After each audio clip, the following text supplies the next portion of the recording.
All right, greetings from the basement.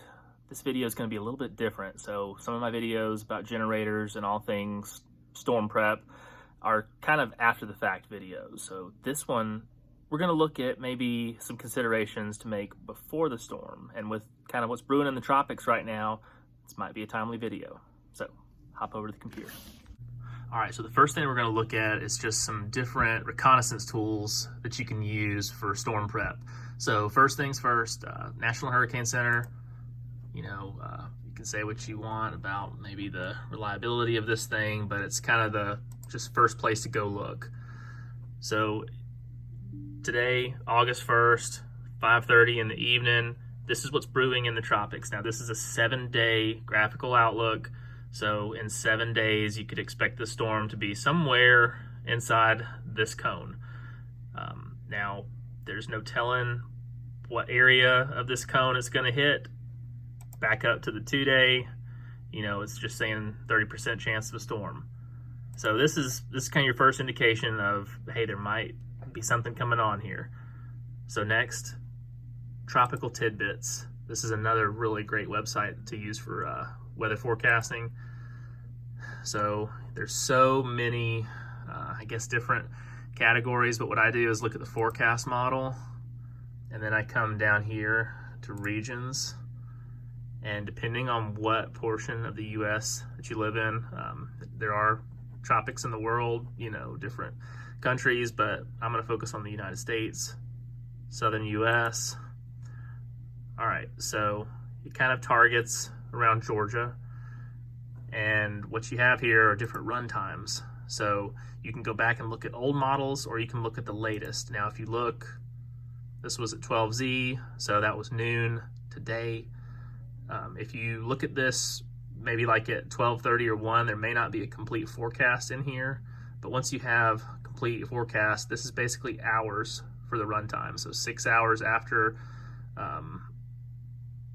the first rendering, and you can just take this slider bar and kind of run through. You can press the play button, but this lets you be able to kind of stop and start anytime. So I'm going to run this through.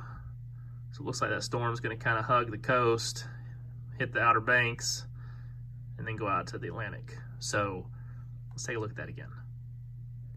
So maybe somewhere central Florida might get landfall Sunday, 18 Zulu, 6 p.m. Scroll on. So around 6 a.m. Monday, looks like northern Florida's gonna catch some grief. And this is kind of weird, so it kind of splits, heads over to the Georgia coast Monday evening into Tuesday wee hours of Tuesday morning. And now this is still looking pretty far out. So from today to where this storm hits, you're looking at about 84 hours out. So let's talk about some other websites. Another page that's really good is Mike's Spaghetti Models. So MikeSpaghettiModels.com, and this again has some links to things like the National Weather Service. You can also look here. This one's kind of neat, has some different trends or tracks for where the hurricane may be coming through. And, all these are just kind of possibilities based on different types of models. But, any one of those could be a relevant path. And so this one you can kind of see coming out here, catching the Savannah coastline and heading to the Outer Banks. This is kind of what we were seeing on Tropical Tidbits. But, hey, southern Alabama, these tracks could pan out as well. Okay, so you see these forecasts. This is kind of just an early warning, so it lets you know what could happen. Pretty much anywhere along the Gulf, you might be in the thick of it. So what do you do with this information? Do you have a generator? Do you have food? Do you have just basic supplies you might need if you're in the thick of that storm? Well, if we're looking at about 84 hours out, that is almost 4 days. So what service could you buy different goods, tools, food that might deliver within 3 or 4 days? Amazon. Okay, so yeah, Amazon, it's like kind of a love-hate relationship. It's not perfect for everything and may not agree with all of the big corporate policies, but it's still a tool. I still buy things from Amazon, but so my point in saying all this is if you're in a potential target area for a hurricane and you have 3 to 4 days, but you have 0 preps, what would you start by placing an order for being prepared? So if you wake up today and you have absolutely 0 preps, you could build a cart on Amazon and potentially have all or most of your preps in time before that storm hits the Florida-Georgia coast. So if I was starting over today and did not have any preps, what would I buy?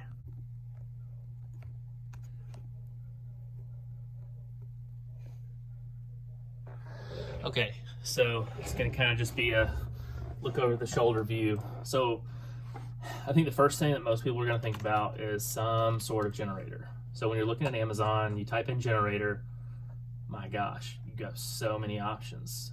What do you buy? Do you buy the first thing on the list? No. First, you need to think about what you need to power. I think most people tend to gravitate towards the refrigerator, chest freezer, or maybe a window air conditioner unit.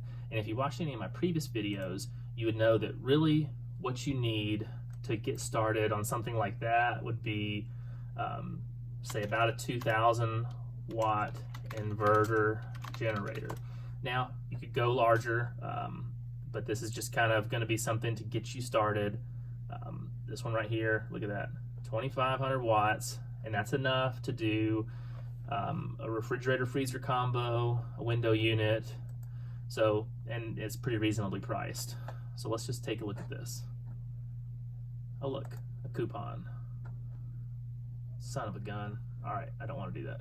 I'm not showing you my sign in. So let's just add it to our cart. All right, so we have a generator.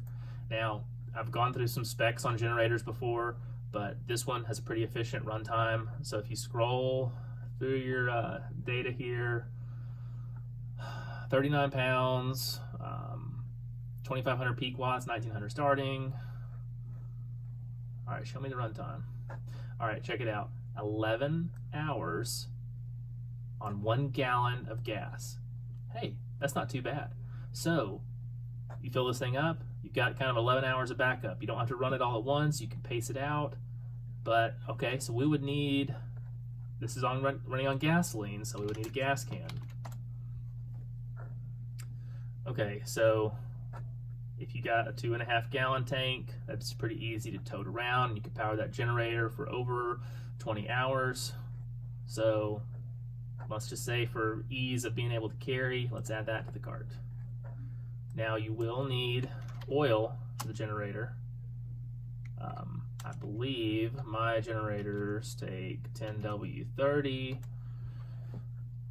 This could be generator specific, so let's just say, all right, we'll get a quart of Pennzoil. Again, you can pick this, pick something different, doesn't matter. It's just for an example. All right, so I think looking at our cart, we've got oil, a gas can, and generator. All that you would need to add to this is some gas and maybe some fuel stabilizer if you end up not using this. So $410 takes care of your power needs. So do you have a way to keep cool if you're in these southern states that get very hot? So you could look at a window air conditioning unit. Now, you got to be careful with this because the larger unit you get, the more power it draws. These smaller 5,000 BTU units work really great and have minimal power draw. So 164, 149, I think I would just choose this one and save that extra $14. All right, window AC, check. So another thing is if you have food and water, that's great, but let's say you don't, you could get a water filter. You could get the straw type water filters for camping, something like this. Let's just add it to the cart. Again, if you're trying to save money, buy in bulk, you could get one of these other bulk packs, these kind of smaller units, a little bit cheaper.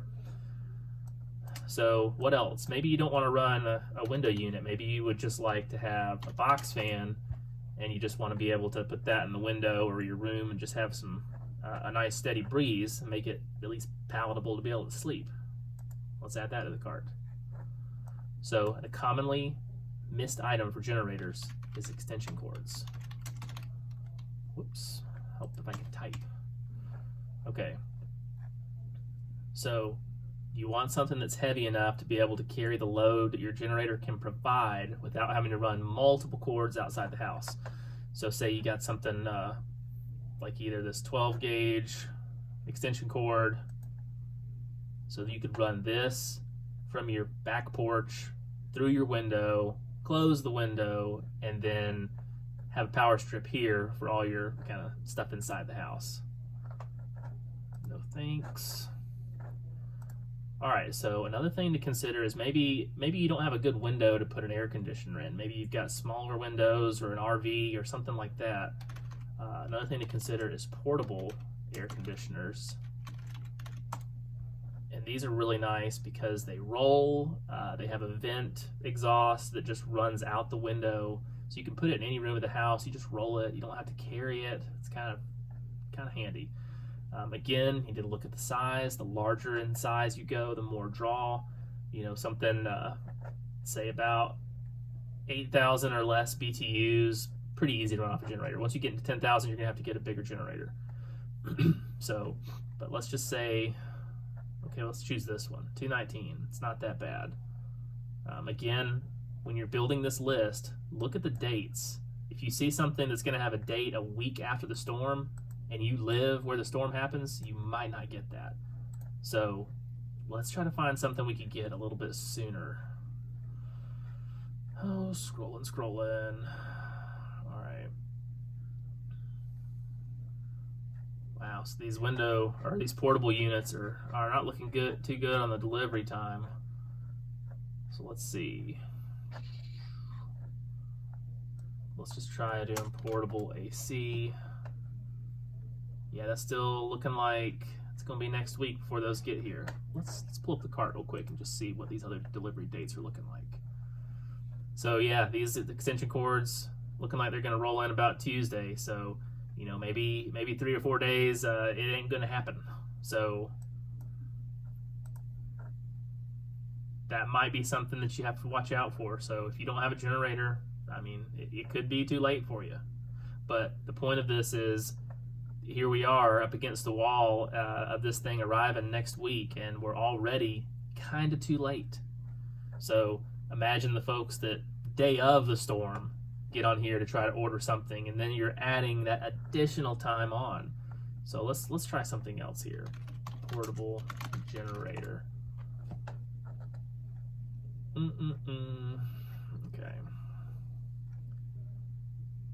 All right, so check this out. Fastest delivery, Saturday, August 3rd. So in order to get a generator before the storm, you would have to pay a little bit more for a more expensive generator to get it in time. So this kind of proves the point for just being able to drive home. You got to prepare ahead of time. You can't wait until the last minute. So let's see if there's anything else. Okay. So let's see what we have in our cart so far. So an extension cord, fans, portable AC, actually no, just a window AC. We didn't add a portable. Gas generator, gas can, oil. So this is a lot of good things. I would probably get a power strip just to be able to have, being able to plug in some chargers and other items in addition to just what you have plugged into like the refrigerator. So something like this. You need to look at the amp rating of the power strip, because if the power strip can't handle a refrigerator, then there's really no point. So this one handles 15 amps, so that would be fine. All right, so here we are. We got a nice big cart, looking to drop $600. So, you know, it's a chunk of change, but it's something that you can have, be prepared, put it up, and then have it when you need it. So again, key websites: National Hurricane Center, tropical tidbits, Mike's spaghetti models, and then, you know, just being able to toggle your various regions. And let's say we want to zoom out and not look at just the southeast. Maybe we want to just look at the North Atlantic, see if we can see any other storms brewing. All right, we're on the latest run. Let's just kind of do a little scroll. All right, you can see this guy here. You can also see another one brewing and potentially here. Scroll it on out. Okay, you can see, I mean, there's some potential here. Let's back it up. So watching this guy come through here, there's something happening with a low pressure system in this area, but you know, that might be the best we have so far. All right, so the main thing is figure out what you need ahead of time and place those orders. So do you need a generator? Do you need food? Do you need water? Do you need some type of air conditioning unit? So think about these things now, because next week might be wild. All right, take care. Okay, so super funny thing. I wasn't logged into my Amazon account, and that's why the shipping dates were crazy. If you sign in to your Prime account and you have a Prime account to sign into, the shipping is way faster. So most of those items that were showing up August 8th or 9th, it's actually the 3rd, which is Saturday, so well before the storm hits. So if you don't have Amazon Prime and you need something quick, might be worth looking into. If you already have Amazon Prime, like a lot of folks do, go ahead and order what you need now. That way you have it before the storm hits. Take care.